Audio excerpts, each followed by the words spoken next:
போயிட்டு இருக்கு. தயவு செய்து அமர்ந்து நிகழ்ச்சி ரசிக்க வேண்டுமா அன்போடு கேட்டுக்கொண்டு நிகழ்ச்சி இனிதை துவங்குகிறது என்பதை பெருமைகளோடு தெரிவித்துக் கொள்கின்றோம்.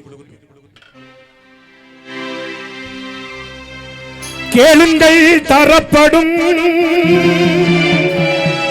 தட்டுங்கள் திறக்கப்படும், கேளுங்கள் கிடைக்கும் என்றார் இயேசு. கேளுங்கள் கிடைக்கும் என்றார்.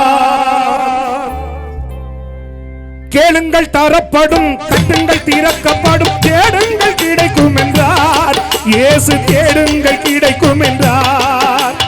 கேளுங்கள் தரப்படும், தட்டுங்கள் திறக்கப்படும், தேடுங்கள் கிடைக்கும் என்றார் இயேசு. தேடுங்கள் கிடைக்கும் என்றார்.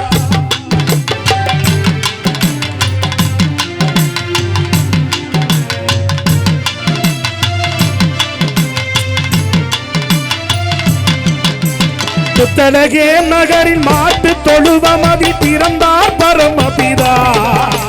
சூசை கன்னி மரியின் மடியில் தவழ்ந்தார் இயேசுபிதா. 6 வயதினில் ஆரம்ப பள்ளியில் கல்வி பயின்றாரே. ஆகமங்கள் 56 ஐயம் தீர உணர்ந்தார்.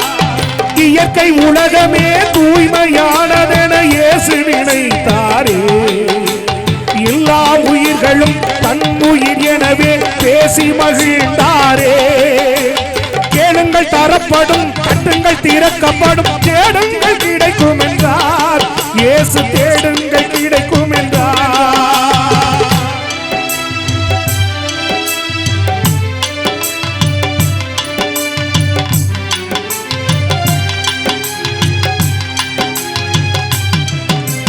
ஜெருசலேம் நகரின் பாஸ்கா பண்டிகைக்கு பரமர் போனாரே.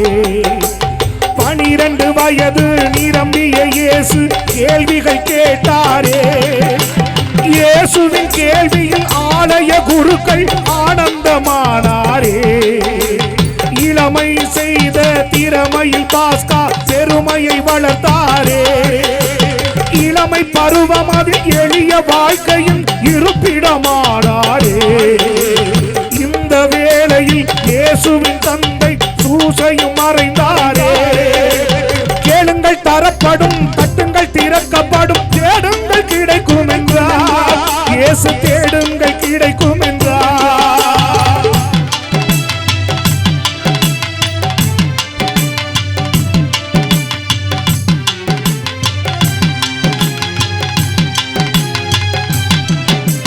தந்தையார் செய்த தச்சு தொழிலையே தனையனும் செய்தாரே.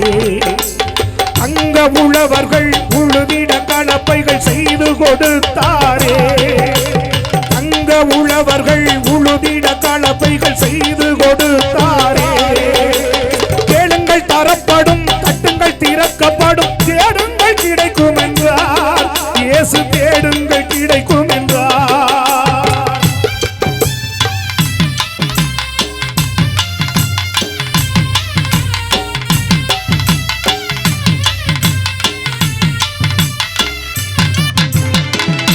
நிலங்களை உழுவது போல் உள்ளத்தை உழுங்கள் என்று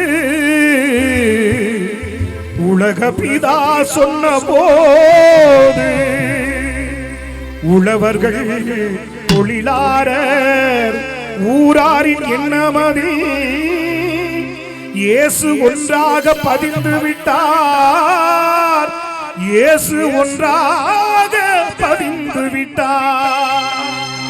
அன்பு குழந்தைகள் அருகில் இருப்பதே ஆண்டவன் தொண்டு என்றார் இயேசு. ஆண்டவன் தொண்டு என்றார்.